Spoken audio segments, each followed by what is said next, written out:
Voilà, c'est lancé. Alors, on en était donc à la question 2 la dernière fois. On a fini la question 1 qu'on vient de reprendre. Alors, question 2, représenter qualitativement le diagramme des vitesses et on vous donne la vitesse à t égale 0 qui vaut un module 10 mètres par seconde. D'accord? Alors, déjà, quand on regarde la courbe, le diagramme des espaces, on voit bien que la vitesse à t égale 0 est négative, d'accord, puisque la pente de la tangente est négative. On a une courbe descendante, donc ça veut dire que la pente est négative. Alors, eh bien, à t égale 0, on vous dit que la vitesse vaut en module 10 mètres par seconde. Ça veut dire que sa valeur algébrique, c'est moins 10 mètres par seconde. D'accord? Alors, voici ma vitesse initiale. Alors, je vais avoir une vitesse qui va diminuer en module. Vous voyez bien que la pente de la tangente, elle est de plus en plus, elle est de moins en moins inclinée, d'accord? Plus la tangente est proche de la verticale et plus sa pente est grande, plus la tangente est proche de l'horizontale et plus sa pente est petite. Alors regardez, on a démarré avec une grande pente. À t égale 10, la pente est nulle, d'accord? La tangente, elle a la direction de cette droite. Par contre, à t égale 5, regardez comment est la tangente. Vous voyez bien que sa pente en module, elle est plus petite que la pente de la tangente en rouge qui est la tangente à t égale 0. D'accord? Donc, ça veut dire que entre t égale 0 et t égale 10 secondes, eh bien, j'ai la vitesse qui est négative, puisque la pente est négative, la pente de la tangente est négative, ça veut dire que toutes les vitesses correspondant à cet intervalle de temps sont toutes négatives, mais en module, elles sont en train de diminuer. D'accord? Ensuite, entre 10 et 30 secondes, eh bien, on voit bien que la pente de la tangente est égale à 0, ça veut dire que la vitesse est nulle sur cet intervalle de temps. Et là, regardez bien comment évolue la pente de la tangente. Elle est en train d'augmenter avec une pente qui est positive. Ça veut dire que la vitesse est devenue positive. Ça va? Et au-delà de 40, entre 40 et 60 secondes, j'ai toujours une pente qui est positive et une pente qui diminue en module. Ça veut dire que j'ai une vitesse qui va diminuer entre t égale 40 secondes et t égale 60 secondes. Donc, si je récapitule, je repars de l'instant t égale 0. J'ai une vitesse négative qui vaut moins 10 mètres par seconde. Ensuite, cette vitesse diminue en module jusqu'à ce qu'elle devienne nulle à t égale 10. Elle reste nulle jusqu'à t égale 30. Ensuite, elle va augmenter, d'accord, jusqu'à t égale 40. Ensuite, elle va diminuer jusqu'à t égale 60 secondes. Alors, ce qu'on peut remarquer, c'est que quand vous regardez la forme de x en fonction du temps, ce qui se passe sur cet intervalle, donc cette partie-là, est symétrique de ce qui se passe sur l'intervalle 30-40 secondes. D'accord? Ça, c'est le symétrique de ça. Ça veut dire que la vitesse à t égale 0, elle a la même valeur que la vitesse à t égale 40 en module. Hein. Ça va être, ici c'est une pente négative, ici c'est une pente positive. Et si ici le module de V0 c'est 10 mètres par seconde, eh bien ça veut dire que le module de la vitesse à t égale 40, c'est aussi 10 mètres par seconde. Et comme la pente est positive, ça veut dire qu'à t égale 40, la vitesse vaut plus 10 mètres par seconde. Alors voici donc l'allure, on vous demande de représenter qualitativement. Hein, donc c'est juste l'allure, à quoi ça doit ressembler cette courbe de vitesse en fonction du temps. Eh bien, ça démarre à la valeur moins 10, à t égale 0, ça augmente et Alors, ça va vers la valeur 0, c'est-à-dire qu'en mesure algébrique, c'est en train d'augmenter, mais en module, ça diminue, d'accord? Entre 10 secondes et 30 secondes, la vitesse est nulle. Ensuite, la vitesse, le mobile va dans le sens positif, ça veut dire que la vitesse est positive, sa mesure algébrique est positive. Elle augmente jusqu'à la valeur V égale 10 mètres par seconde. D'accord? Ça, c'est l'instant T égale 40. Je suis ici. Et dès que je dépasse T égale 40, vous voyez bien que la courbure va changer.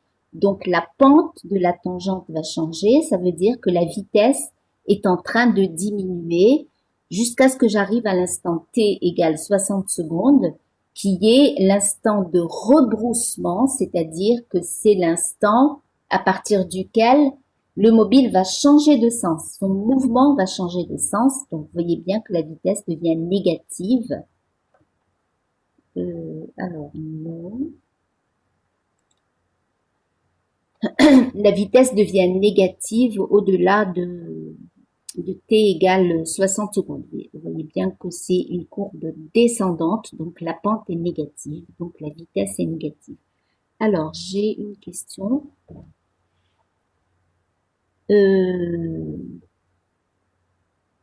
Oui, exactement. Plus la tangente s'approche de la verticale et plus la vitesse est grande, plus elle s'approche de l'horizontale et plus la vitesse est faible. Puisqu'à l'horizontale, la pente, elle vaut 0. À la verticale, la pente est infinie. Donc, plus vous vous rapprochez de la verticale, plus la vitesse est grande. Plus vous vous rapprochez de l'horizontale et plus la vitesse est faible. D'accord? Alors, le module, non, on est en train de parler du module de la vitesse. Ça peut pas être la distance. Qui est-ce qui me demande si le ici Aham. Vous me dites que le module c'est la distance, mais non, je parle du module de la vitesse ici, hein. D'accord? C'est bon? Voilà, donc ma courbe de la vitesse en fonction du temps. Et ça, je le vois uniquement en regardant, en traçant les tangentes à x de t à différents instants et en regardant comment est-ce que ces tangentes sont inclinées. D'accord? C'est bon? Alors ici, j'ai des pentes qui sont négatives. Ça veut dire que la vitesse est négative, ça veut dire que le mouvement se fait dans le sens négatif. D'accord? À partir de 30 secondes, eh bien, j'ai des pentes qui sont positives. Eh bien, ça veut dire que la vitesse est positive, ça veut dire que le mouvement se fait dans le sens positif. Alors maintenant, pour savoir comment évolue le module de la vitesse, eh bien, il faut regarder comment évolue la pente de la tangente. D'accord? Donc, les tangentes, ça vous donne à la fois le signe de la vitesse, d'accord? Et ça vous donne aussi le module de la vitesse quand vous mesurez la pente. Voilà donc la courbe de vitesse en fonction du temps. Alors, on passe. Est-ce que c'est clair? On peut passer à la question suivante? C'est bon? Ok. Alors, troisième question. Quelles sont les différentes phases du mouvement et préciser leur nature? Alors, vous avez bien vu qu'on a défini cinq phases. Alors, première phase, donc première partie de notre courbe de vitesse, c'est de 0 à 10 secondes. Je reviens.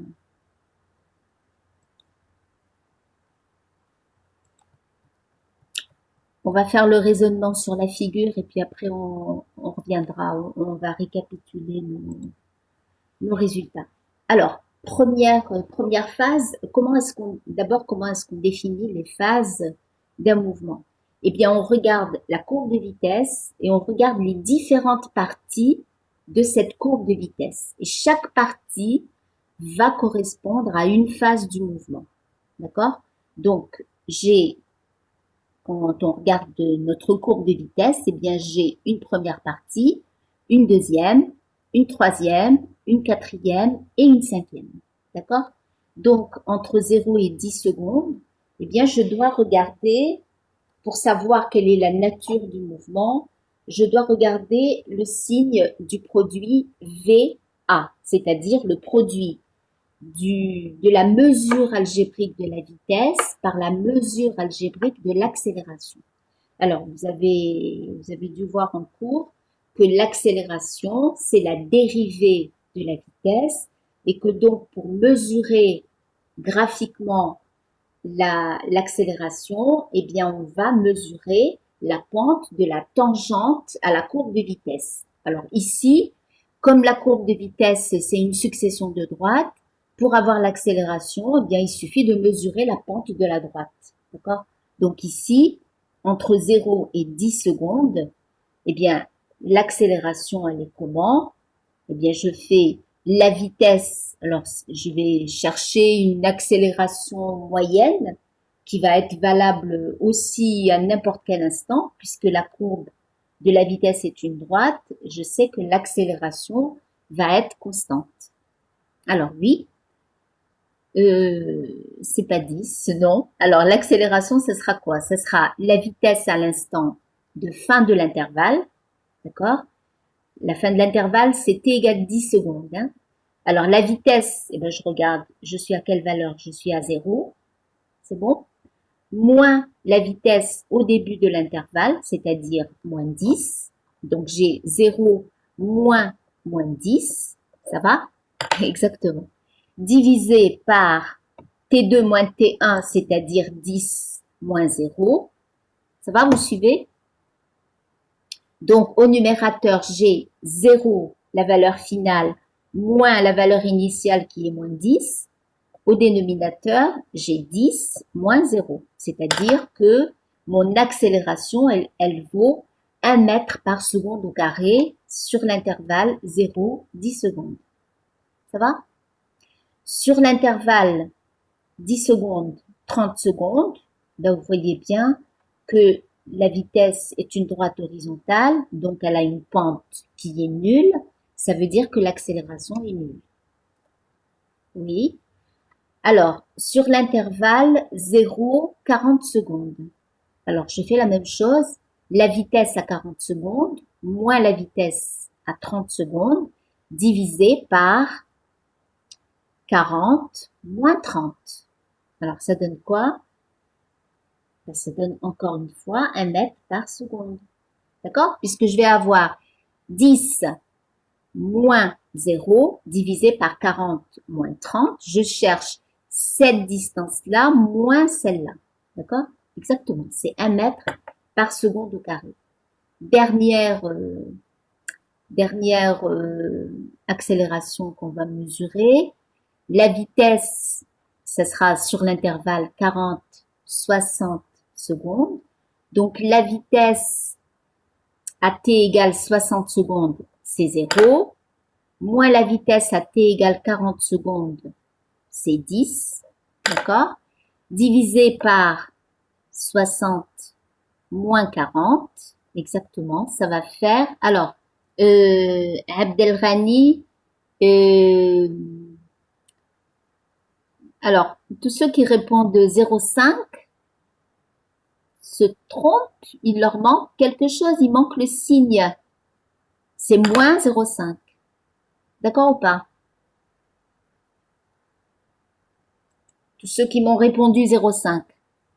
C'est moins 0,5, hein, exactement. D'accord. Parce que je cherche delta V sur delta T. Mon delta V, c'est 0 moins 40, moins 10 divisé par 40, 60 moins 40, ce qui fait moins 0,5 mètres par seconde au carré. Alors, j'ai donc mes vitesses, j'ai mes accélérations, et bien sur chaque intervalle de temps, je vais regarder le signe du produit de la vitesse par l'accélération. Alors, premier intervalle, entre 0 et 10 secondes. Alors, j'ai mes vitesses qui sont négatives, d'accord? Donc, j'ai V négatif. L'accélération, je vous rappelle qu'on a trouvé 1 mètre plus 1 mètre par seconde au carré, donc une accélération positive. Ça veut dire que sur cet intervalle, entre 0 et 10 secondes, j'ai le produit VA qui est négatif. Ça va? Alors, ça veut dire quoi? Produit VA négatif, ça veut dire que le mouvement est retardé. C'est bon? Alors, qu'est-ce que j'ai de plus? J'ai que l'accélération est constante parce que ma courbe de vitesse est une droite. Donc, la pente de la tangente à V de t est constante, puisque la tangente va être confondue avec cette droite. Donc, quand l'accélération est constante, eh bien, je dis que le mouvement est uniformément retardé. D'accord? Le terme uniformément, on ne peut l'utiliser que si l'accélération est constante. Et ici, c'est le cas. L'accélération, elle est bien constante. Donc, produit VA négatif, accélération constante, le mouvement est rectiligne, uniformément retardé. Alors ensuite, sur l'intervalle, 10 secondes, 30 secondes, j'ai la vitesse qui est nulle. Je ne cherche même pas le signe du produit. De toute manière, la vitesse est nulle. Ça veut dire que l'objet est à l'arrêt. D'accord? Il y a rien d'autre à faire. Ensuite, sur l'intervalle 30 secondes, 40 secondes, je regarde le signe de la vitesse. Vous voyez que cette partie de la courbe est du côté positif pour les vitesses. Donc, sur l'intervalle 30 secondes, 40 secondes, la vitesse est positive. Maintenant, l'accélération, qu'est-ce qu'on avait trouvé? On avait trouvé plus 1 mètre par seconde au carré.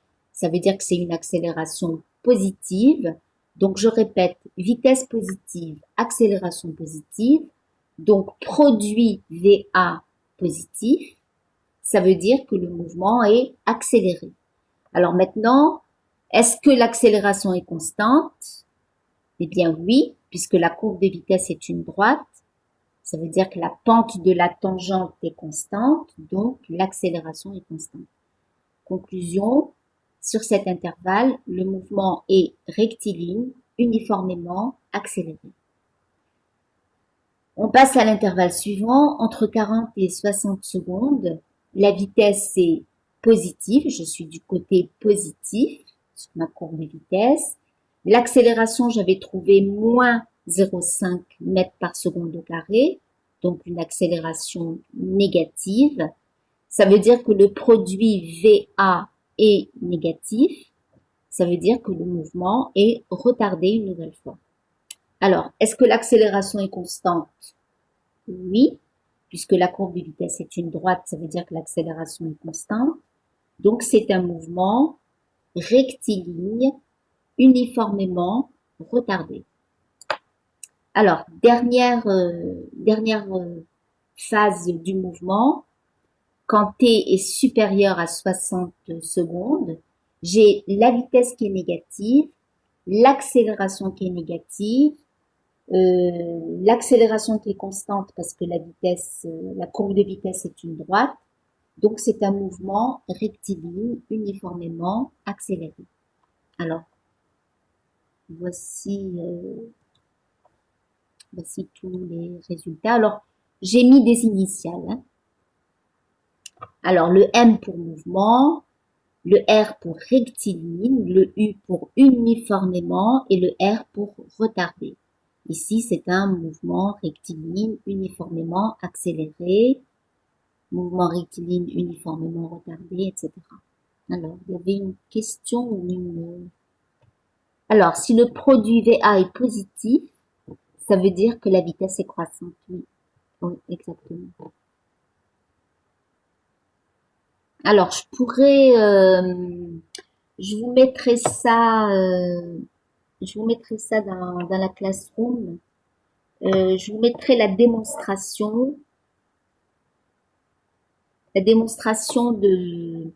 du fait que le signe du produit VA nous donne la nature du mouvement. D'accord? C'est quelque chose que vous avez déjà utilisé au lycée, ça, le signe du produit VA. Oui. Oui, alors, qui est-ce qui demande ça? C'est Boudaoud Cilia. L'accélération est constante quand la courbe de vitesse est une droite? Oui, exactement. Oui. Alors, je vous mettrai la démonstration. Alors, je sais plus ce que je voulais vous mettre aussi. Ah oui, le programme. D'accord.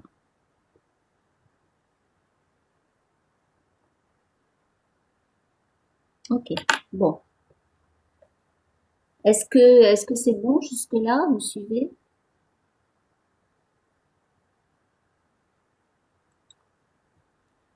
Ok. Alors, question suivante. Alors, on nous a demandé, quand on vous dit quelles sont les différentes phases du mouvement, c'est-à-dire que pour chaque phase, vous devez donner l'instant de début et l'instant de fin, d'accord? Donc, vous mettez des intervalles de temps pour donner les phases, d'accord? Et préciser leur nature. La nature, c'est de dire est-ce que c'est accéléré, est-ce que c'est retardé, est-ce que c'est uniformément accéléré, est-ce que c'est uniformément retardé. Ou bien est-ce que si on avait eu une vitesse constante, on aurait dit que c'est un mouvement rectiligne uniforme. Alors oui, on a trouvé des accélérations constantes, oui. Il n'y a aucune contradiction là-dedans. On a calculé les accélérations, donc ça nous a donné le signe de l'accélération, d'accord? On a trouvé que sur le premier intervalle, l'accélération était positive, sur le deuxième, elle était nulle, sur le troisième, elle était positive, et sur le quatrième et cinquième, elle était négative. Donc le fait de l'avoir calculé, ça nous a aussi donné son signe. Donc ça nous a servi à, à trouver le signe du produit V1. Je ne sais pas si j'ai répondu à votre question à Italie.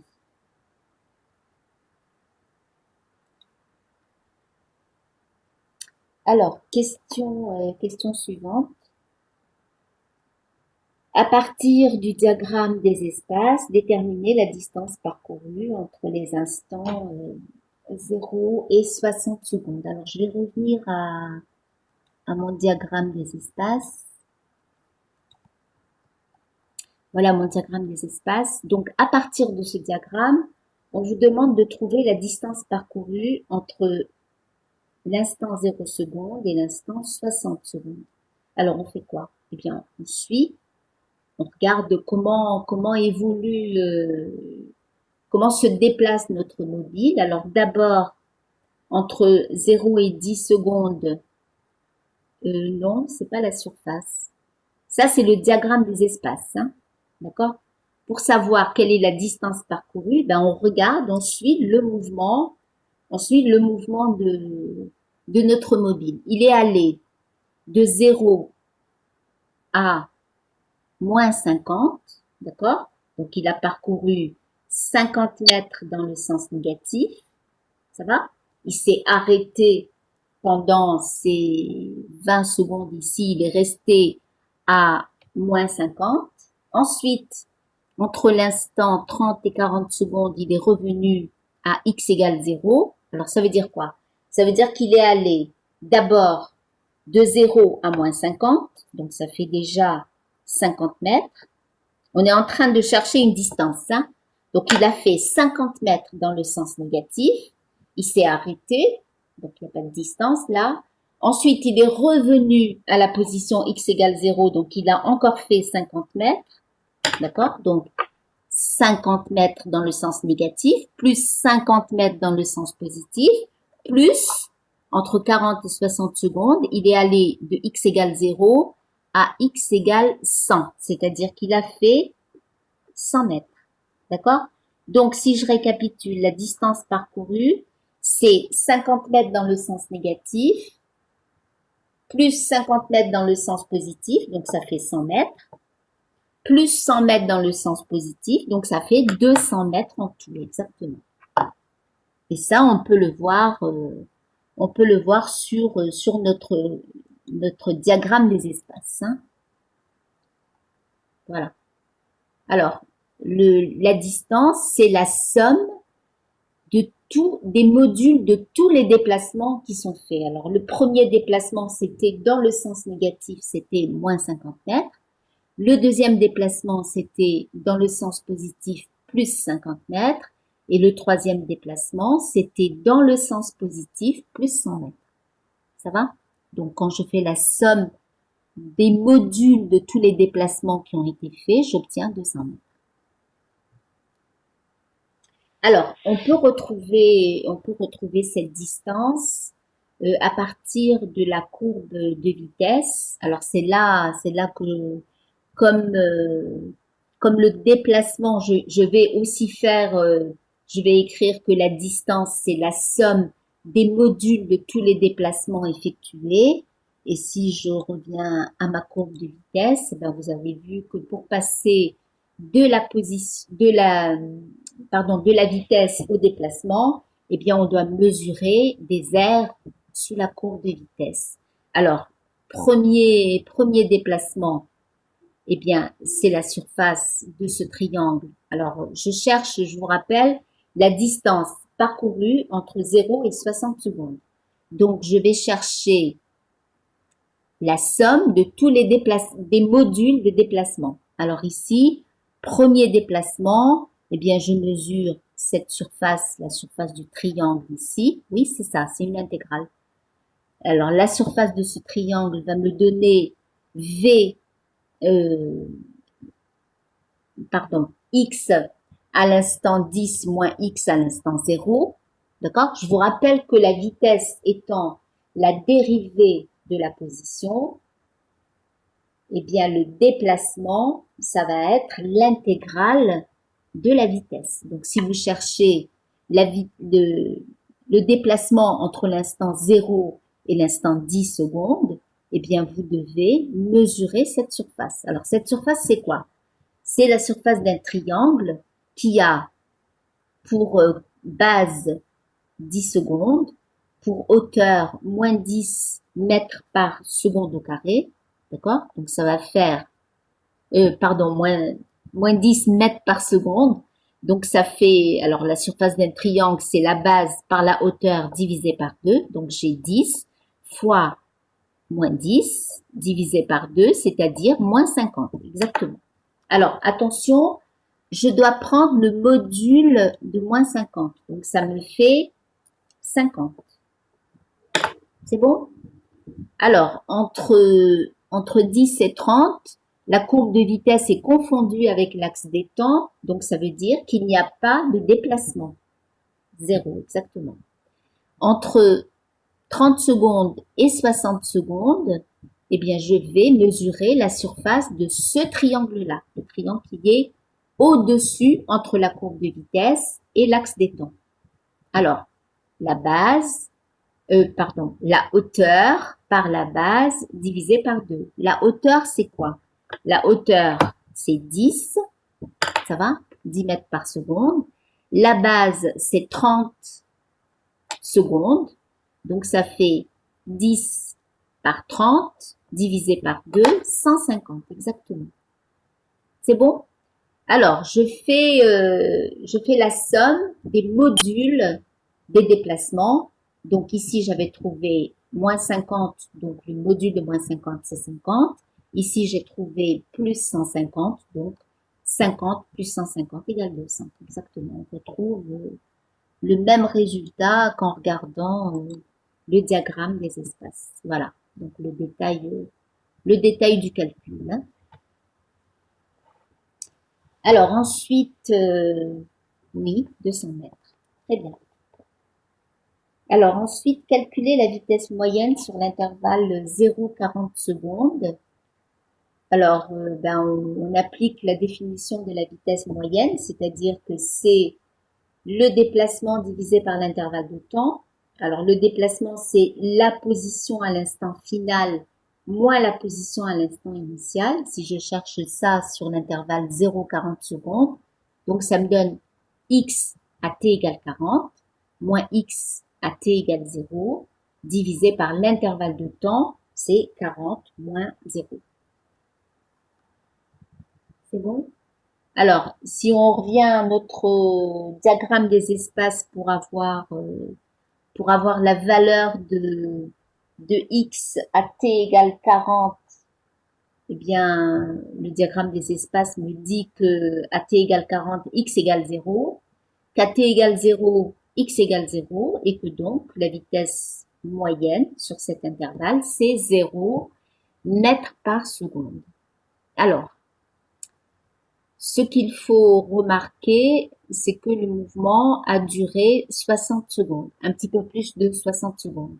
Si on vous demande de mesurer une vitesse moyenne sur un intervalle de 40 secondes, alors que la durée totale du mouvement, c'est 60 secondes, eh bien, ça veut dire que l'intervalle de temps qu'on a choisi pour calculer cette vitesse moyenne est un intervalle de temps qui est trop grand. Je vous rappelle que pour que la vitesse moyenne ait un sens, c'est-à-dire pour qu'elle vous donne une idée réelle de ce qu'est le mouvement d'un objet, il faut que l'intervalle de temps sur lequel vous calculez cette vitesse moyenne soit petit par rapport à la durée totale du mouvement. Or ici, si on prend 40 secondes sur un mouvement qui dure 60 secondes en tout, eh bien vous avez les deux tiers de la durée totale du mouvement pour calculer votre vitesse moyenne. Ça veut dire que cette vitesse moyenne, elle n'a pas beaucoup de sens, elle n'est pas représentative du mouvement. D'accord?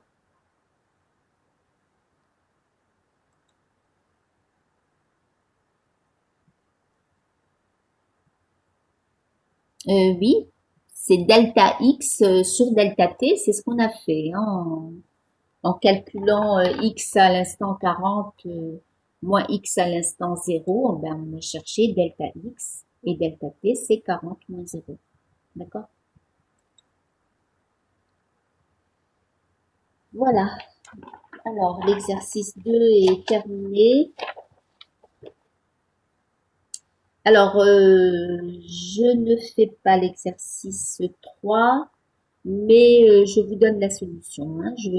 Quand je vous enverrai le PDF, vous trouverez la solution de l'exercice 3.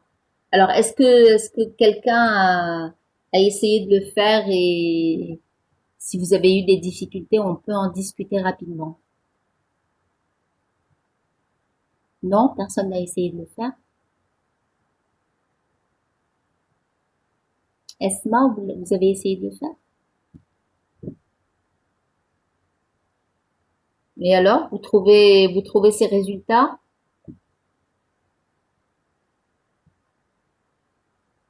Regardez la solution et dites-moi si vous trouvez les mêmes résultats. Oui? Très bien. Bon, ben, on passe à la suite alors. Hein. Alors, oui. Oui, alors j'ai dit, Sonia, j'ai dit que cette vitesse, j'ai pas dit que la vitesse moyenne n'était pas représentative du mouvement. Hein, ce n'est pas une généralité. J'ai dit que la vitesse moyenne qu'on nous a fait calculer sur un intervalle de temps qui dure 40 secondes alors que la durée totale du mouvement c'était 60 secondes, cette vitesse moyenne, elle n'est pas représentative du mouvement. Alors, au tout premier exercice qu'on a traité. Voilà, on avait on avait un mouvement qui durait 0,4 secondes, d'accord? Et on avait calculé pour tracer notre diagramme des vitesses, eh bien, on avait calculé des vitesses moyennes sur des intervalles de temps qui duraient 4 centièmes de seconde. Vous vous rappelez l'exercice 1.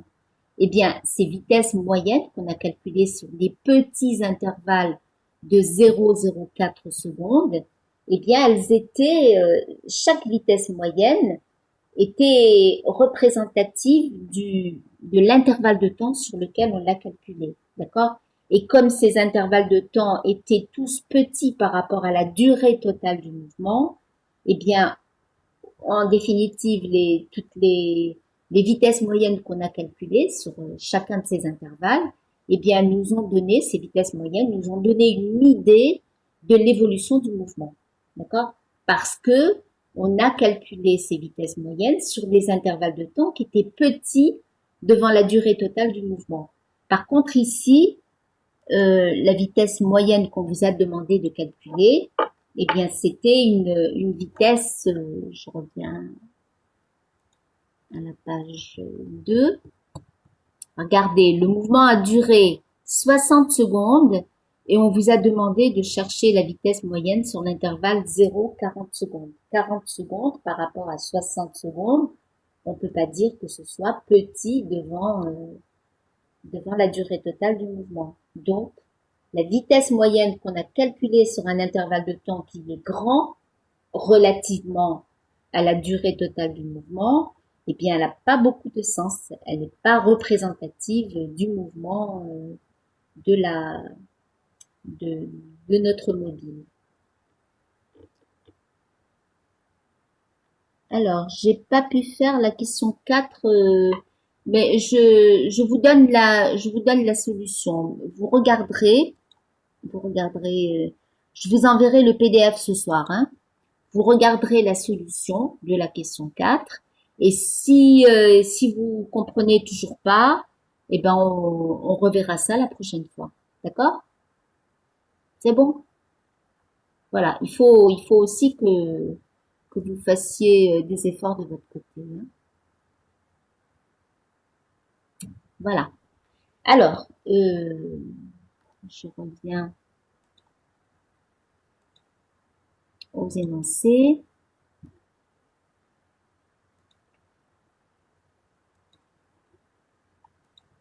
Donc ça, c'était l'énoncé de l'exercice 3. Voilà, l'exercice 4. Alors, l'exercice 4, un mobile est animé d'un mouvement rectiligne suivant un axe x' au x. L'évolution de sa vitesse en fonction du temps est donnée par le diagramme ci-dessous. À t égale 0, il passe par l'origine x égale 0 mètres. Alors, voilà la courbe de vitesse en fonction du temps. D'accord? Alors, les questions. Alors, les questions. Préciser le sens du mouvement à t égale 0, préciser la nature du mouvement entre 0 et 8 secondes, déterminer la position du mobile à l'instant t égale 7 secondes, établir l'équation horaire du mouvement x égale f de t, tracer le diagramme des espaces. C'est bon? Alors, j'ai vu une question arriver. Alors, est-ce que je peux expliquer les intégrales? Alors, normalement, c'est votre prof de cours qui vous a parlé des intégrales. Je peux pas revenir sur le cours. Par contre, je peux vous envoyer mon document de cours. Je le mettrai dans la classe, d'accord?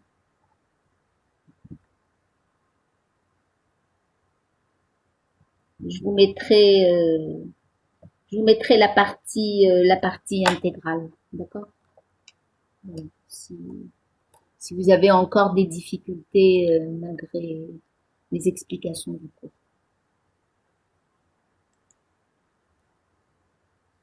Alors, on y va pour l'exercice 4. Alors, première question.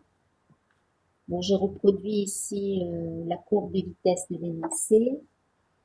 Préciser le sens du mouvement à l'instant t égale 0 secondes.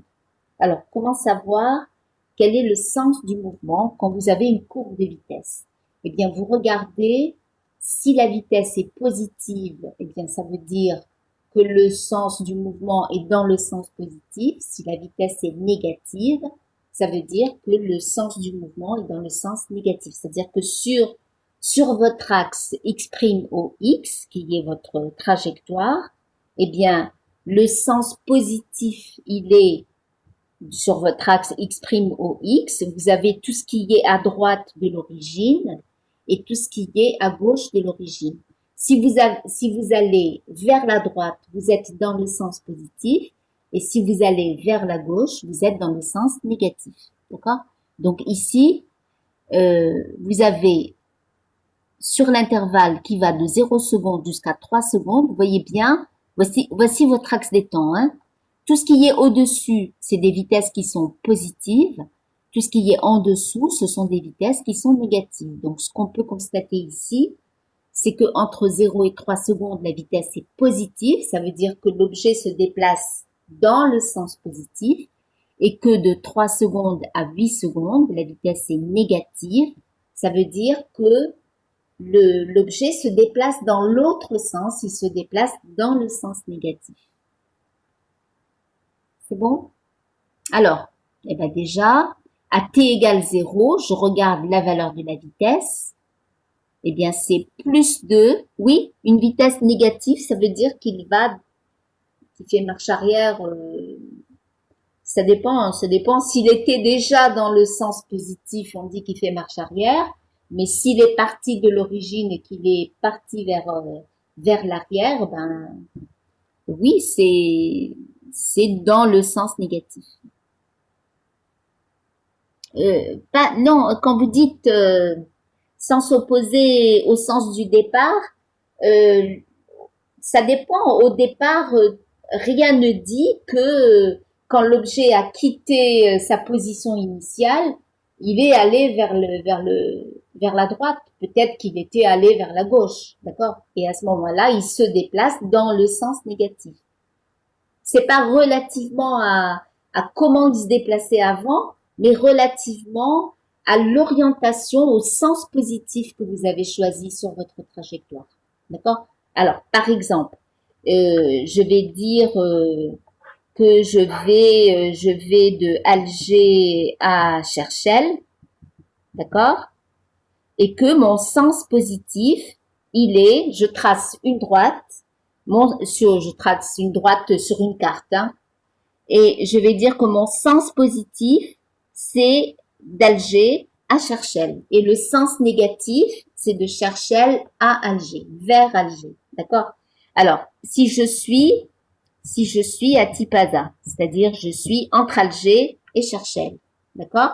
Si je vais vers Alger, je vais dans le sens négatif. Si je vais vers Cherchell, je vais dans le sens positif. D'accord? En ayant démarré de Tipaza. D'accord? Le sens, ce qu'on entend par sens positif et sens négatif, attention, c'est relatif à un choix que vous avez fait au départ sur la trajectoire. Sur la trajectoire, vous avez choisi un sens positif, d'accord? Et à ce moment-là, eh bien, vos déplacements, ils seront toujours relatifs à ce sens-là que vous avez choisi sur votre trajectoire. D'accord? Alors, c'est quoi la question?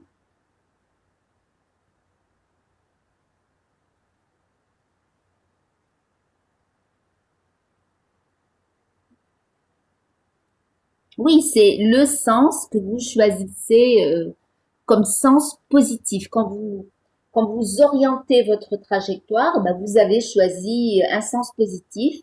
Et si l'objet se déplace dans l'autre sens, eh bien, on dit qu'il se déplace dans le sens négatif. D'accord? Donc ici, sur notre trajectoire, eh bien, on considère que notre objet se déplace dans le sens positif entre 0 et 3 secondes et dans le sens négatif entre 3 secondes et 8 secondes. Donc, à t égale 0 secondes, puisque j'ai une vitesse positive, c'est plus 2 mètres par seconde, c'est une vitesse positive, eh bien, ça veut dire que l'objet se déplace dans le sens positif. Est-ce que c'est clair? Alors, ensuite, on vous demande de préciser la nature du mouvement. Donc, on va définir les différentes phases du mouvement. Ben, on regarde les différentes parties de la courbe de vitesse. C'est ça qui nous définit les phases. On a une première partie où la vitesse est constante, une deuxième partie où la vitesse diminue, d'accord, en étant positive, et une troisième partie où la vitesse devient négative et qu'elle augmente en module. Ça va? Alors, qu'est-ce qu'il faut regarder? Il faut regarder le signe du produit de la vitesse par l'accélération. Alors, on y va, intervalle par intervalle. Sur l'intervalle qui va de 0 à 2 secondes, ben vous voyez que la vitesse reste constante. Eh bien, on appelle ça un mouvement rectiligne uniforme. D'accord? Ensuite, sur l'intervalle 2 secondes, 3 secondes, qu'est-ce qu'on a? On a la vitesse qui est positive, d'accord? Puisque c'est la partie de la courbe qui est au-dessus de l'axe des temps. Et une accélération qui est négative. D'accord? Si je cherche la valeur de l'accélération, c'est quoi? C'est la vitesse à l'instant 3 moins la vitesse à l'instant 2. D'accord? Donc 0 moins 2 divisé par l'intervalle de temps qui est 3 moins 2. C'est-à-dire que mon accélération ici, c'est moins 2 mètres par seconde au carré. C'est bon? Donc, si je reviens à mon produit vitesse-accélération, j'ai la vitesse qui est positive, l'accélération qui est négative. Ça veut dire que c'est un mouvement retardé. Maintenant, comme la courbe de vitesse est une droite, eh bien, je vais dire que l'accélération est constante. Et donc, je vais pouvoir mettre le U de uniformément, d'accord? C'est un mouvement rectiligne, uniformément retardé. Alors, on peut préciser que ça va dans le sens positif. Alors, ici, on aurait pu préciser sur le premier intervalle que c'est un mouvement rectiligne uniforme dans le sens positif, hein, puisque j'ai une vitesse qui est positive. Alors, troisième phase, entre 3 secondes et 8 secondes, eh bien, il faut regarder, encore une fois, le signe du produit de la vitesse par l'accélération. La vitesse, eh bien, vous voyez que cette partie de la courbe de vitesse est en dessous de l'axe des temps, donc la vitesse est négative.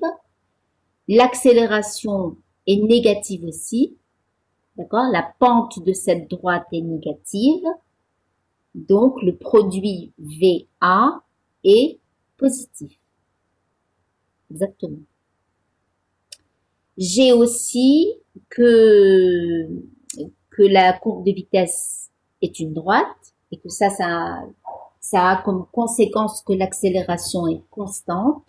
Donc, je vais dire que le mouvement est rectiligne, uniformément accéléré. Alors, uniformément parce que l'accélération est constante, accéléré parce que le produit VA est positif. C'est bon? Alors, on peut ajouter que le mouvement se fait dans le sens négatif puisque j'ai une vitesse qui est négative. Ça va? Voilà donc pour la nature du mouvement sur l'intervalle 0,8 secondes. Très bien. Alors, déterminer la position du mobile à l'instant t égale 7 secondes. Alors, on fait quoi pour avoir la position? Eh bien, on va appliquer le fait que pour passer de la position à la vitesse, on dérive, on calcule une dérivée pour avoir la vitesse, et que quand vous avez la vitesse, vous faites l'opération inverse, d'accord? Quand vous passez de la vitesse au déplacement, eh bien, vous faites une intégrale, d'accord? Vous faites un calcul intégral. Donc, vous avez le déplacement entre l'instant 0 et l'instant 7 secondes, donc la position à l'instant 7 moins la position à l'instant 0. Eh bien, c'est l'intégrale de la vitesse entre 0 et 7 secondes. Alors, cette intégrale, elle peut aussi se mesurer graphiquement. D'accord? Donc, si vous calculez l'air sous la courbe, donc la somme algébrique de toutes les surfaces que vous allez délimiter sous la courbe de vitesse. Quand je dis sous la courbe de vitesse, c'est tout ce qui est compris entre la courbe de vitesse et l'axe des temps. D'accord?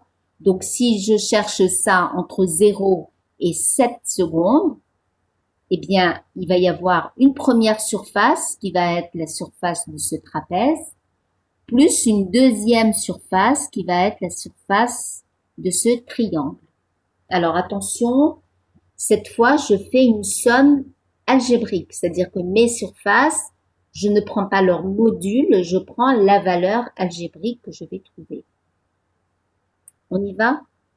Alors, donc delta x entre 0 et 7 secondes, ça va être S1 plus S2. Alors S1, qu'est-ce que c'est? C'est la surface d'un trapèze qui a pour petite base 2 secondes, pour grande base 3 secondes, pour hauteur 2 mètres par seconde, d'accord? Donc je fais quoi pour avoir la surface du trapèze? C'est petite base plus grande base multiplié par la hauteur divisé par 2.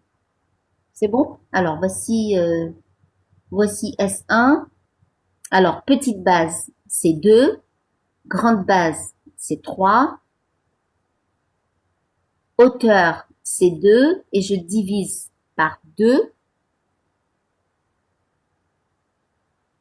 Ça fait 5. C'est bon ou pas? La surface S1, elle vaut plus 5. Tout le monde est d'accord? D'accord. Alors, maintenant, je calcule S2. S2, c'est... Pourquoi non? Non? Alors, on reprend. Je cherche la surface de ce trapèze. La formule de la surface d'un trapèze, c'est petite base plus grande base multiplié par la hauteur divisé par 2. D'accord?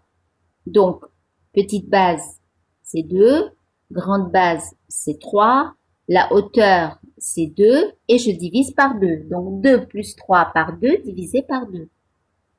Ça fait 5. Maintenant, je cherche S2.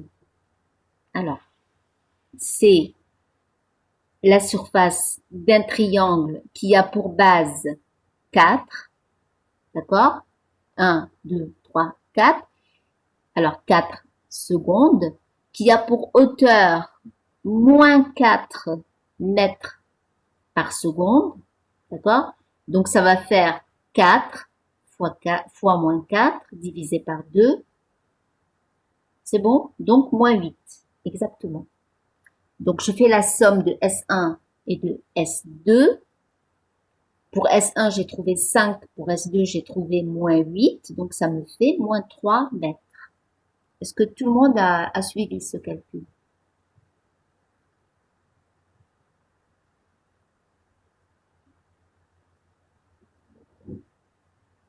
Alors, je vous rappelle que ce qu'on vient de calculer, c'est le déplacement entre l'instant 0 et l'instant 7. Hein. J'ai fait la somme des deux surfaces. Alors maintenant, il faut pas oublier que le déplacement, c'est x à l'instant 7 moins x à l'instant 0. Le début de mon intervalle, c'est 0. La fin de mon intervalle, c'est 7 secondes. Donc, mon delta x, c'est x à l'instant 7 moins x à l'instant 0. D'accord? Les moins 3 mètres, c'est un déplacement. Alors maintenant, si je veux savoir quelle est la valeur quelle est la position à x égale 7, il faut que je connaisse la position à x égale 0 pour pouvoir dire x à l'instant 7, c'est S1 plus S2 plus, je fais passer ce moins x à t égale 0, je le fais passer à droite, donc plus x à l'instant 0. Or, dans l'énoncé, on vous dit que à l'instant t égale 0, il passe par l'origine x égale 0. Donc, à t égale 0, x égale 0, c'est bon? Donc, delta x, c'est pas seulement delta x, c'est aussi x à l'instant 7. D'accord? Voilà. Donc, x à l'instant 7, c'est moins 3 mètres. Pourquoi on n'a pas fait la valeur absolue? Eh bien, c'est ça la différence entre un déplacement et une distance. C'est que le déplacement, c'est la position à un instant, sur un intervalle de temps t1 qui commence à un instant t1 et qui finit à un instant t2, eh bien le déplacement, c'est la position à l'instant t2 moins la position à l'instant t1. Alors que la distance, c'est une somme de modules de déplacement. La distance, c'est autre chose que le déplacement. D'accord? C'est-à-dire que la distance, vous allez tenir compte de tous les petits, de la succession de mouvements qu'a eu l'objet sur sa trajectoire. D'accord? Alors que le déplacement, eh bien, c'est comme si on vous demandait de fermer les yeux entre deux instants, c'est-à-dire que vous regardez votre objet à t égale 0, vous regardez à quelle position il est, vous fermez les yeux pendant 7 secondes, vous les ouvrez à t égale 7 secondes et vous voyez que votre objet est à la position x égale moins 3 et vous dites le déplacement c'est moins 3. D'accord? Alors que quand vous calculez une distance, eh bien, il a fallu que vous suiviez tout le cheminement de votre mobile sur sa trajectoire et vous avez fait la somme de tous les déplacements, la somme des modules de tous les déplacements qu'il a fait. C'est ça la différence entre une distance et un déplacement. Alors, différence entre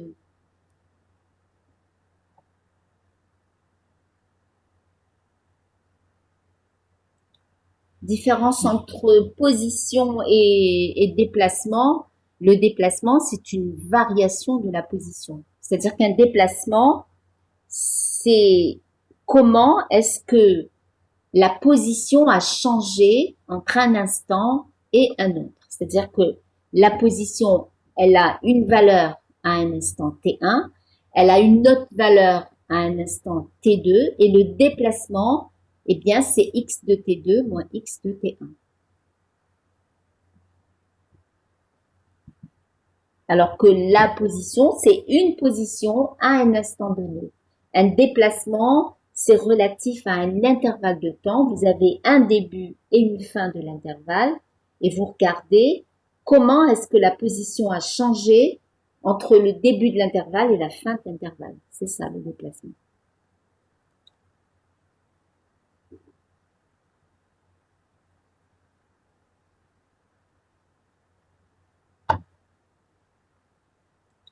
Alors, quand est-ce qu'on utilise des calculs avec les surfaces? Oui, un déplacement, c'est entre deux instants. Oui. Alors, quand est-ce qu'on utilise le calcul avec les surfaces? Eh bien, à chaque fois que vous avez une courbe de vitesse et pas une équation, eh ben, vous pouvez utiliser la méthode graphique qui consiste à mesurer une surface pour avoir un déplacement. D'accord? Maintenant, si vous avez des équations et qu'on vous dit que V c'est, je sais pas, 3t plus 5 et qu'on vous demande le déplacement entre un instant et un autre, vous allez calculer l'intégrale de 3t plus 5 entre les deux instants t1 et t2. Tout dépend de l'énoncé du problème que vous avez à résoudre. Si vos données, c'est une courbe qui vous donne la vitesse en fonction du temps, eh bien vous pouvez adopter la méthode graphique et mesurer une surface sous la courbe de vitesse pour avoir un déplacement. Maintenant, si on vous donne une équation, eh ben vous faites un calcul intégral. Oui. Euh, je comprends pas votre question, Louati. Oui, c'est le TD des groupes 3 et 4.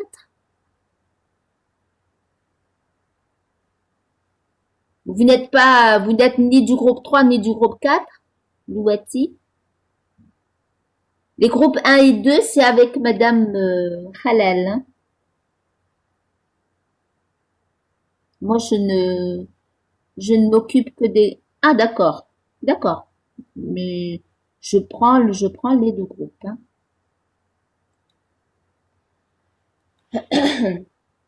Et puis, c'est un peu tard pour poser la question, hein. Vous êtes là depuis 40 minutes. Bon. Alors, on en est à établir l'équation horaire. Ben là, on va faire du calcul intégral, d'accord, pour passer de la vitesse à la position, puisqu'on vous demande l'équation horaire du mouvement. L'équation horaire, c'est x en fonction du temps, d'accord. Alors, qu'est-ce qu'il faut faire? Première chose, il va falloir qu'on trouve les équations pour la courbe de vitesse, et ensuite on va intégrer pour, euh, pour écrire les positions, les équations x en fonction du temps. Alors, premier intervalle, on va avoir, puisqu'on a trois parties dans notre courbe de vitesse, eh bien, ça veut dire qu'on va avoir trois équations différentes. Alors, sur l'intervalle qui va de 0 seconde à 2 secondes, la vitesse, elle vaut 2 mètres par seconde. C'est bon?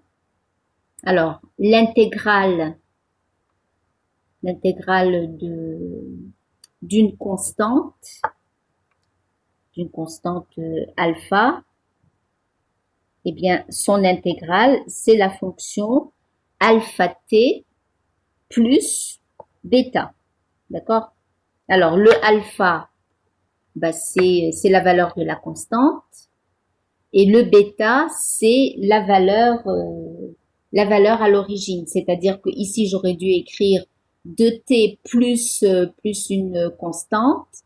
Et sachant qu'à t égale 0, x égale 0, ben je sais que cette constante, elle va être égale à 0. C'est pour ça que je suis passée, pour intégrer v égale 2 mètres par seconde, à x égale 2t. D'accord? Quand vous dérivez, vous gardez à l'esprit que l'intégrale, c'est l'opération inverse de la dérivée. Donc, si vous dérivez de t, vous devez obtenir 2. D'accord? Vous savez calculer une dérivée. Donc, la dérivée de 2t étant 2, eh bien, l'intégrale de 2, c'est x égale 2t, 2 fois t. C'est bon?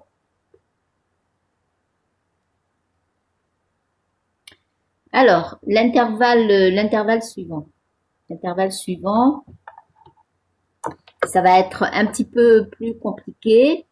C'est une droite, d'accord, qui a une pente que je vais appeler alpha, d'accord.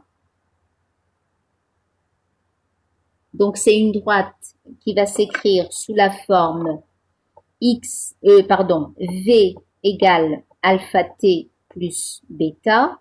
Qu'est-ce que c'est que alpha? Alpha, c'est la pente de la droite. Alors, qu'est-ce que c'est que la pente de la droite? On a calculé tout à l'heure.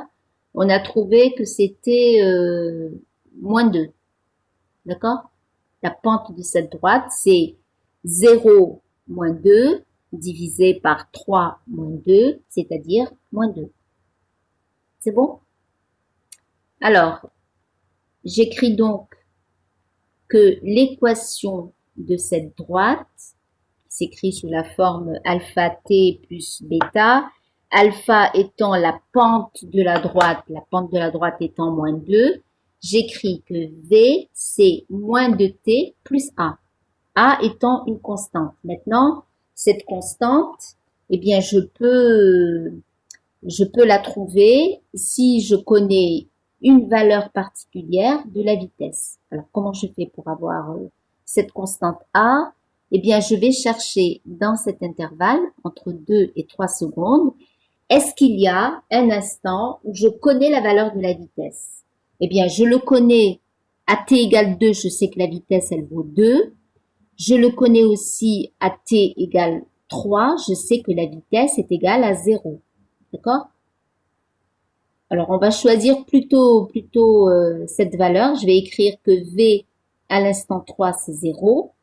Et je remplace. Alors, qu'est-ce que ça donne? Ça donne 0 égale moins, je vous rappelle que c'est à t égale 3, hein, donc j'écris 0 égale à moins 2 fois 3 plus A. Alors, 2 fois 3, ça fait 6. Hein. Je répète, 0 égale moins 6 plus A, eh bien ça veut dire que A est égal à 6. Vous suivez? Donc V est égal à moins 2t plus 6. D'accord. Alors maintenant, eh bien il va falloir intégrer moins 2t plus 6. Alors, l'intégrale d'une fonction x à la puissance n. Alors, je ne sais pas si je l'ai gardé, non. Alors, je vais essayer de vous l'écrire. Attendez.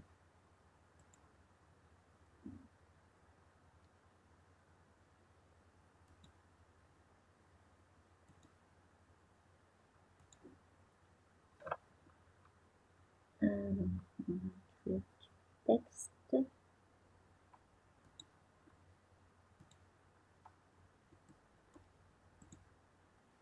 Alors, x.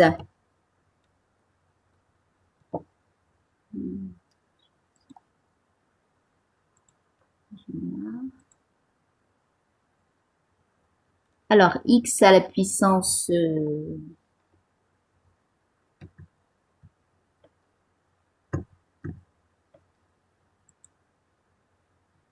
alors, x à la puissance n. Alors, pour l'intégrer, eh bien, c'est x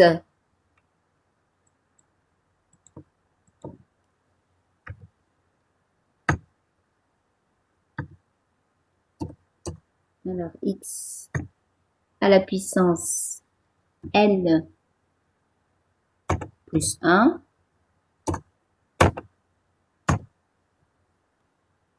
sur, alors, je vais mettre des parenthèses,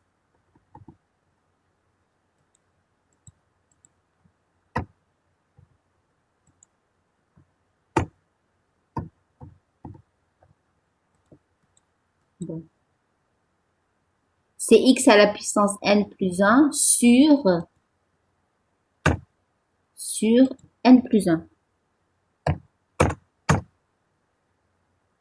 Bon, c'est pas terrible, hein. Alors, x à la puissance n, son intégrale, c'est x à la puissance n plus 1 divisé par n plus 1. C'est-à-dire, si je cherche l'intégrale de x à la puissance 1, d'accord? C'est-à-dire l'intégrale de x, c'est quoi? C'est x à la puissance 2 divisé par 2. D'accord? Si je cherche l'intégrale de x à la puissance 2, eh bien, ça sera x à la puissance 3 divisé par 3. C'est bon? Alors, je reviens à mon intégrale v, de v égale moins 2t plus 6. Alors, j'ai une fonction moins de t. Alors, son intégrale, c'est quoi? Ça revient à dire que j'ai l'intégrale de moins de t à la puissance 1. Donc, l'intégrale de t à la puissance 1, c'est t à la puissance 2 divisé par 2. C'est bon, vous suivez? avec le facteur 2 ici, ça va me faire moins t au carré. C'est bon? Alors ici, plus 6 fois t, plus ma fameuse constante d'intégration. Alors pour avoir la valeur de cette constante b, eh bien il suffit que je connaisse la position à un instant qui appartient à l'intégrale, à l'intervalle 2 secondes, 3 secondes. Alors je sais qu'à t égale 2 secondes, ou peut-être on peut le faire à t égale 3 secondes, puisqu'on a calculé tout à l'heure le S1, on avait trouvé que qu'à t égale 3 secondes, x égale 5 mètres. Donc on peut, bon là je l'ai fait avec t égale 2. Oui. Alors, oui, exactement. C'est exactement ça. Très bien. Mohamed El Hadi. Oui, c'est bon. Alors, j'ai donc moins t au carré plus 6 fois t plus b. Alors, la question est maintenant, quelle est la valeur de cette constante que vous avez appelée c, Mohamed El Hadi, et que moi j'ai appelé b ici? Eh bien, il suffit de connaître la position à un instant qui appartient à cet intervalle 2-3 secondes. Alors, soit 2 secondes, soit 3 secondes. Alors, on peut le faire à 3 secondes puisqu'on avait trouvé 5 mètres tout à l'heure. Donc, on écrit x à 3 secondes égale 5. Bon, là, je l'ai fait à x égale 2. X égale 2, bah, il suffisait de calculer la surface de ce carré. C'était 4 mètres, d'accord? Et j'écris donc que 4 égale à moins 2 au carré, plus 6 fois 2, plus b. C'est bon? C'est-à-dire que j'ai 4 égale moins 4, plus 12. C'est bon? Plus b. Eh bien, ça me donne b égale moins 4. Alors, je vous laisse le temps de vérifier. On aurait pu aussi faire ça en mettant que x à t égale 3 égale 5 mètres. À ce moment-là, ben, on écrit que 5 égale à moins 3 au carré, c'est-à-dire 9, plus 6 fois 3, 18, plus b, donc ça me fait 9, que je fais passer de l'autre côté, qui devient moins 9 plus 5, ça fait bien moins 4. C'est bon? Donc x égale moins t au carré plus 6 fois t moins 4.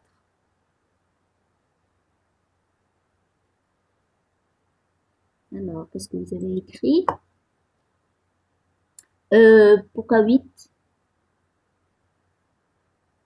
Non, je suis pas d'accord. Attendez. Moins 4 plus 12. Ah oui, d'accord. Oui, moins 4. C'est bon. Alors, on continue.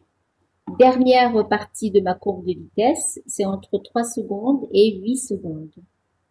D'accord? Alors, c'est une droite de pente égale à moins 1. Si vous cherchez V de 8 moins V de 3 divisé par 8 moins 3, donc vous trouvez que la pente c'est moins 1. D'accord? Donc, V égale moins T plus une constante C. Alors, cette constante, eh bien, on peut la connaître avec une valeur particulière de la vitesse pour un instant qui appartient à cet intervalle. Alors, ce qu'on va prendre, c'est t égale 3. À t égale 3, je sais que la vitesse est nulle. Donc, j'écris 0 égale moins 3 plus c. Ben, ça me donne la valeur de c qui est plus 3. Donc, v sur cette partie-là, entre 3 secondes et 8 secondes, v c'est moins t plus 3. Alors maintenant, je dois intégrer ça pour avoir la position. Donc, moins t au carré sur 2, plus 3t, plus une constante. d'intégration que j'appelle D. C'est bon?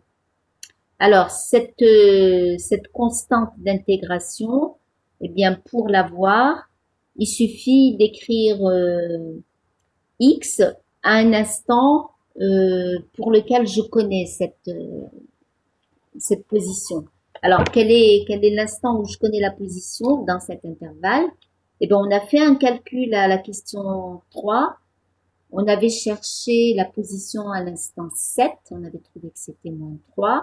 Alors, 7 appartient bien à l'intervalle 3 secondes, 8 secondes. Eh bien, j'écris que X à l'instant 7, c'est moins 3. Ça va? Donc, j'écris ici, à la place de X, je mets moins 3, égale à la place de T, je mets 7. Hein. Donc, j'ai moins 49 sur 2, plus 3 fois 7, 21, plus D, d'accord, égale à, on a dit moins 3, hein, puisque je suis à T égale 7. Eh bien, on trouve que D, c'est égal à 1 demi.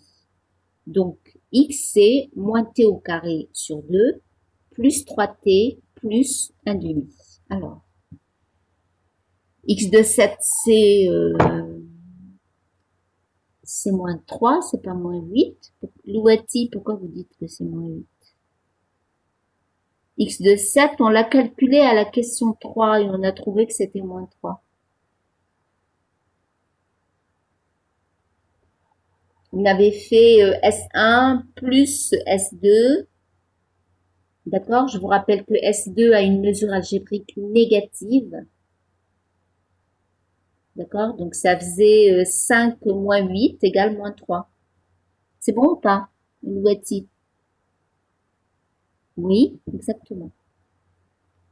Donc, ici, plus 5, moins 8 égale moins 3. Donc, je sais que à t égale 7, x égale moins 3.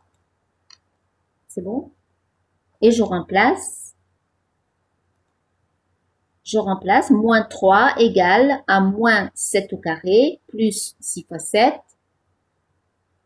plus b. Pardon. Oui, 6 fois 7. Oui, exactement. Plus b. Donc, ça donne...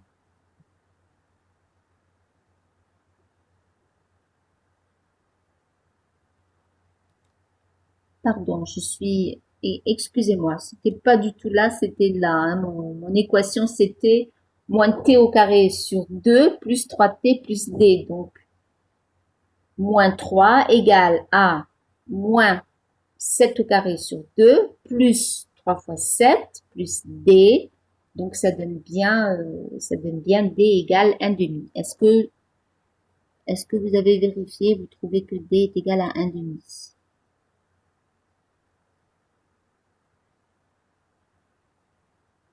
Alors, x de 7 égale S2. Qu'est-ce que vous entendez par là, S2? Ah non, pas du tout. X de 7, en aucun cas. Ce n'est pas S2. Hein. X de 7, je vous rappelle que on avait cherché delta X dans la troisième question. On revient à la question précédente. Hein. Delta X, c'est X à l'instant 7 moins X à l'instant 0. D'accord? On nous a demandé la position à l'instant 7 secondes. D'accord? Or, la seule position qu'on connaît, c'est à t égale 0. Donc, ce qu'on a fait, c'est que on cherche un delta x avec la position initiale qui est connue, qui est la position à l'instant t égale 0. C'est bon? À ce moment-là, ben, on écrit que ce déplacement, c'est la somme des aires sous la courbe V de t. D'accord? Donc, S1 plus S2, ça va? Et ça me donne à la fois le déplacement, mais aussi la position à t égale 7, puisque x à l'instant 0 est égal à 0. D'accord?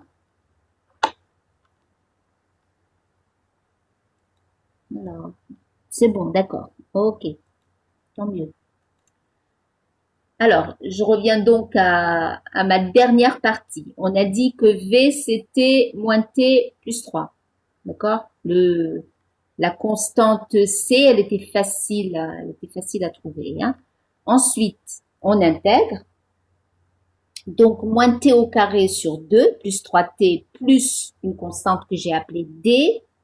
Sachant que x à l'instant 7, c'est moins 3, eh bien, on remplace moins 3 égale à moins 7 au carré sur 2, plus 3 fois 7, plus d, ça donne d égale 1 demi. J'espère que cette fois, vous avez bien trouvé. Alors, vous n'avez pas pu trouver le... D'accord. Sonia, vous trouvez pas b égale moins 4.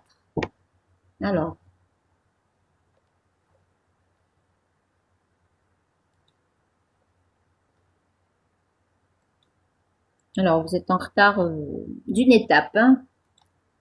Vous en êtes à b égale moins 4. On revient, hein. Alors, est-ce que vous êtes d'accord avec,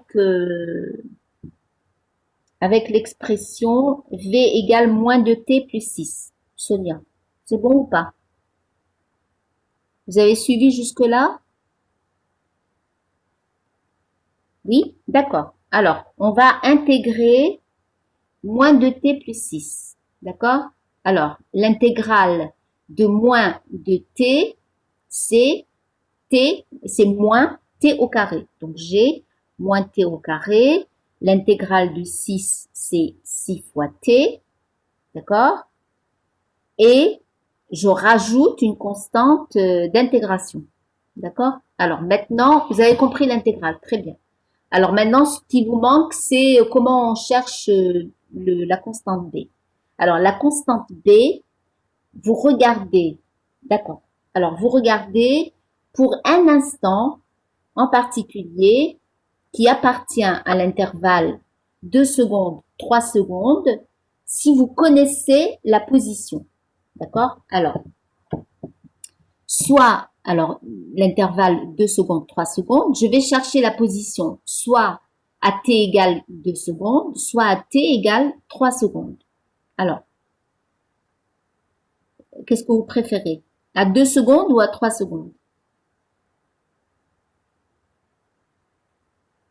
Sonia, j'attends votre réponse.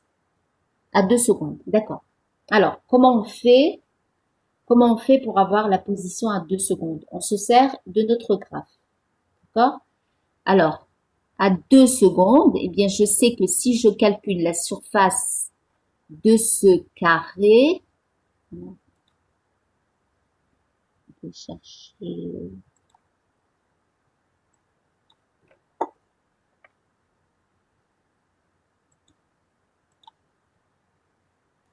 Voilà. La surface.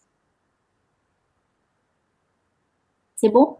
La surface de ce carré que j'ai surligné là en jaune, c'est quoi?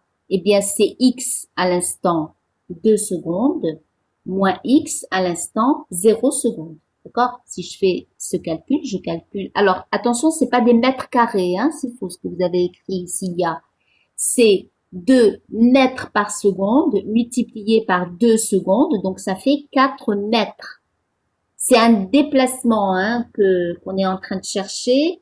C'est des mètres, hein, c'est pas des mètres carrés. C'est pas parce que c'est une surface que c'est des mètres carrés. Vous avez un côté qui est en mètres par seconde et l'autre côté qui est en secondes. Donc ça donne des mètres. D'accord? Voilà. Donc vous avez x à l'instant 2 moins x à l'instant 0 qui est égal à 4 mètres. Et comme à t égale 0, x égale 0, eh bien ça veut dire que x à l'instant 2, c'est 4 mètres. C'est bon? Alors, j'en suis ici. Hein, donc, x à l'instant 2 secondes, c'est 4 mètres. C'est bon? Alors, on y va. J'écris donc 4 égale à moins 2. L'instant, c'est 2. Hein. 4 égale à moins 2 au carré, plus 6 fois 2, plus d. Donc, Je répète, 4 égale moins 4 plus 12. Alors, ça va me donner 8, que je fais passer à gauche, ça va devenir moins 8, plus 4 égale à moins 4. Ça fait B égale moins 4. C'est bon? Vous avez suivi?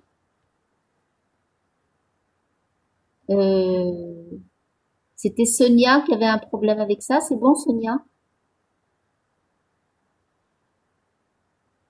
Vous retrouvez le B égale moins 4?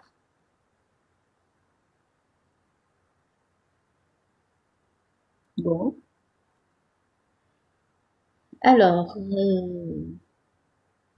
d'accord, ok, très bien.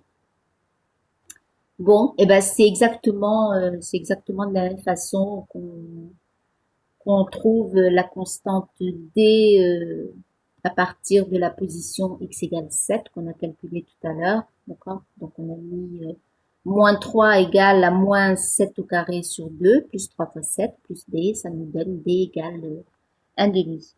Alors, on vous demande aussi de tracer le diagramme des espaces. Alors, le voici, le diagramme des espaces. Alors, j'ai mis un tableau avec les instants et les positions correspondantes.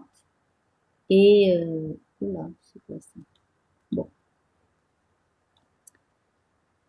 voilà, donc ça donne cette courbe-là que je vous enverrai tout à l'heure. Attendez, je vais réduire un petit peu pour qu'on voit. Voilà, c'est bon? Voilà donc le tableau et les variations de x en fonction de temps. Alors, quand on calcule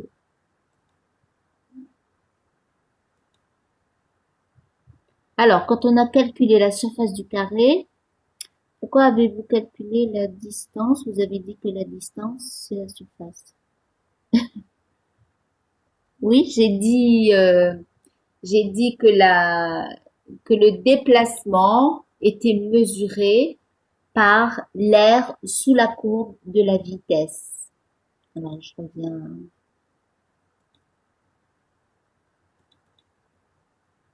Un petit peu trop. Alors, je reviens à la page précédente.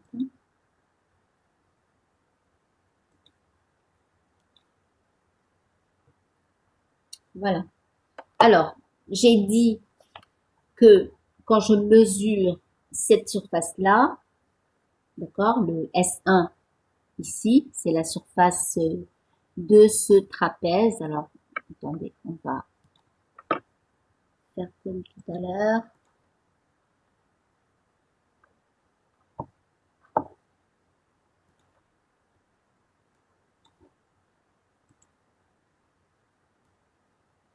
Voilà. Quand on calcule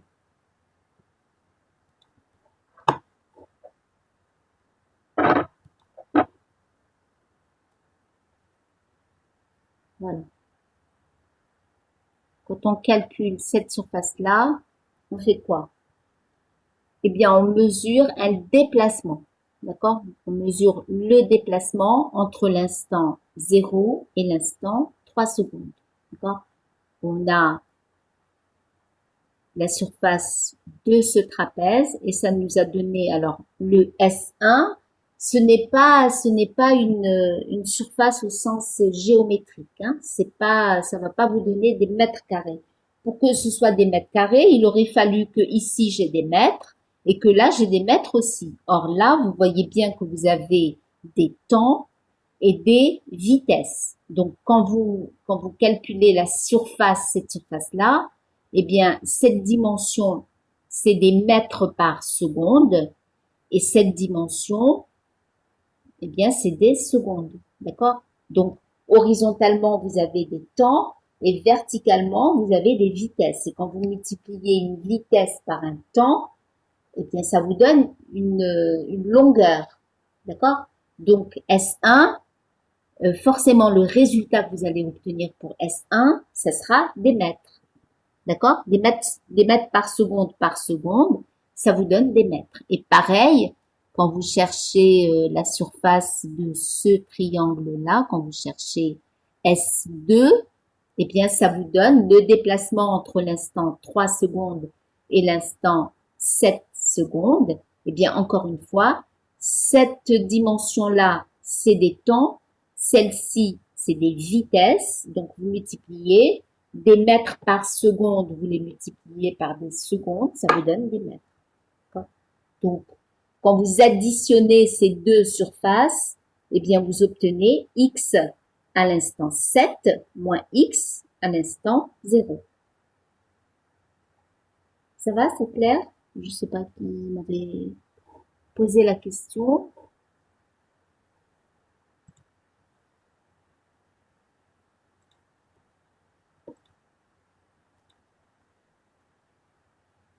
Oui.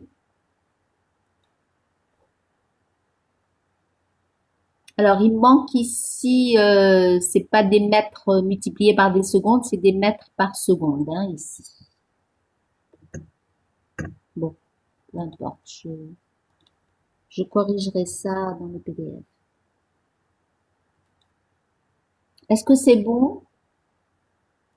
Bon, on va s'arrêter là. Alors, pour la prochaine fois, vous préparez les exercices 5, 5, 6 et 7. D'accord? 5, 6 et 7. Très bien. Ok. Eh ben, je vous laisse partir. Je vais arrêter l'enregistrement.